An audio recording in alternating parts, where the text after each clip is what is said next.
For these $300 million cruise ships, this is the end of the line. Yem söküm testlerine hoş geldiniz. Because of the pandemic, Carnival, Costa, and Pullmantur cruise lines have all sent ships to Western Turkey for demolition. Here they'll be ripped to shreds deck by deck and sold for parts. Yani geminin diyebilirim ki tamamını geri dönüştürüyoruz diyebilirim. But dismantling a ship that holds 2,000 passengers, well, that's one of the most dangerous jobs in the world. Shipbreakers saw off massive sections of the hull and moved them overhead. There's millions of dollars worth of parts at stake, but any misstep could mean injury or hurting the environment. And it's only gotten harder, with lots of new arrivals.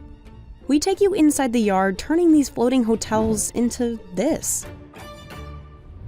Before the pandemic, the Aliaga shipbreaking yards were pretty quiet.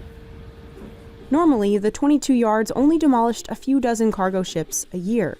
But when the pandemic wrecked the cruising industry, more and more cruise ships ended up here. After losing more than $4 billion in the second quarter of 2020, Carnival Cruise Line decided it was more affordable to sell its old ships for parts than try to keep them operating. Aliaga will be the last stop for Carnival's inspiration, imagination, and fantasy ships.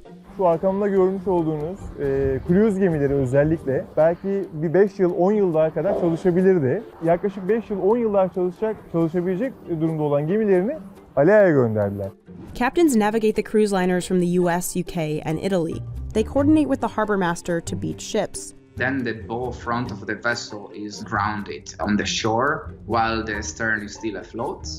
We plan how we cut the vessels together with our technical department. Then 2,500 shipbreakers set out to remove any valuable material. There are very expensive navigational equipments at bridge side. Working one deck at a time, crews take out all the furniture, mostly by hand.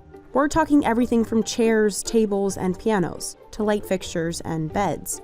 I can easily say that cruise vessels are the hardest vessel type to dismantle because, there are hundreds of rooms on board. Then they move on to amenities, dismantling gyms, pools, and theaters. Stripping walls, windows, floors, and handrails is next.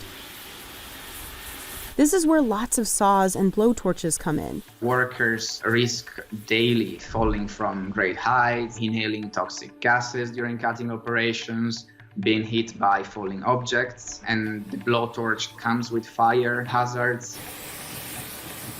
They are working in very high degrees under the sun in summer times, or they are working in very extreme conditions in winter time. Bu iş ILO'yu biliyorsunuz. ILO'nun listesine göre dünyanın en zorlu işi. Since October 2020, 2 workers have died from falling objects.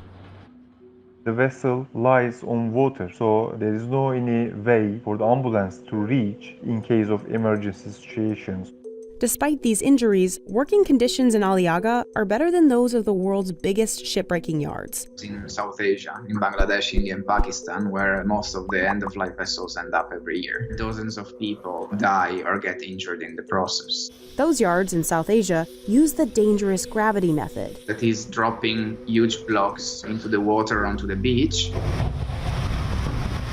But in Turkey, workers lift ship parts with a massive crane. Which has a 2,000-ton capacity in our shore side, and we cut big blocks at the vessel, and by using this huge crane, we take these big blocks at our secondary cutting zone.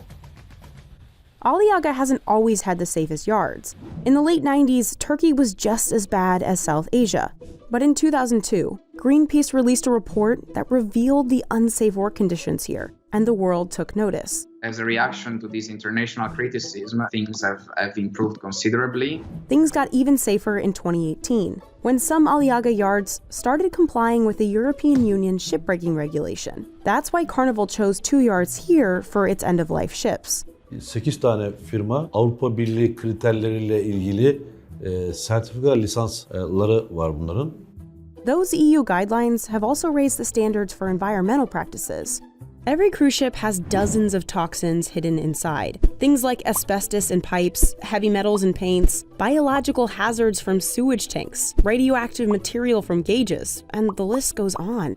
Left unchecked, they can seep into the soil, beach, and water, where they've destroyed local marine habitats and water systems around shipbreaking yards before. But because of these new regulations, Aliaga got newer and better drainage systems and cement floors in the secondary cutting area, so workers weren't cutting ship parts on open beach. They also got new oil booms for containing oil spills, a new waste management center for properly disposing of those toxins in the ship, and a better asbestos removal process.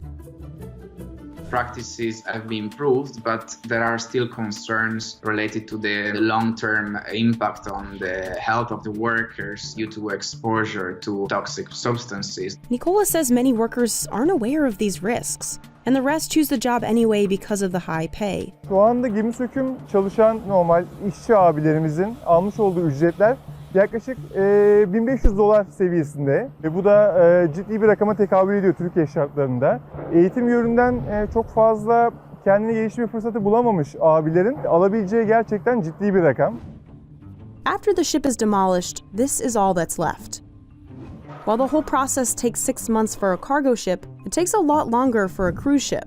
Almost 1 year, maybe more. Workers move everything pulled off the ships into separate piles: electronics, light fixtures, textiles, furniture, glass, and machinery. Tabii diğer yolcu gemilerden çıkan ahşaptır, koltuktur, mutfak malzemeleridir. Bunlar da tekrar geri dönüştürülüyor. Kafeler, restoranlar, oteller. Buyers interested in cruise memorabilia claim the life jackets, art, and maps from antique sellers. But what about all that metal?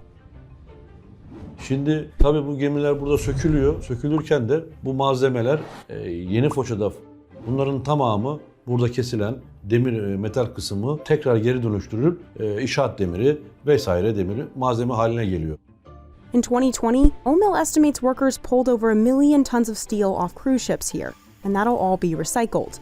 Recycling steel instead of mining the raw materials reduces definitely energy requirements and the carbon footprint. Bu demiri madenlerden çıkartmak için mesela şu arkamda gördüğünüz gemi yaklaşık 30.000 ton. 30.000 ton demiri madenden çıkartmak için ne kadar büyük bir insan gücü, ne kadar büyük bir ticari yatırım gerektirdiğini düşünürsek bunun çöpe gitmesi ya da hani yok olup heba olup gitmesi dense biz burada onları alıp tekrar ekonomiye kazandırıyoruz. It's estimated scrap metal from one ship could pull in around $4 million in profit for the Shipbreaking Association.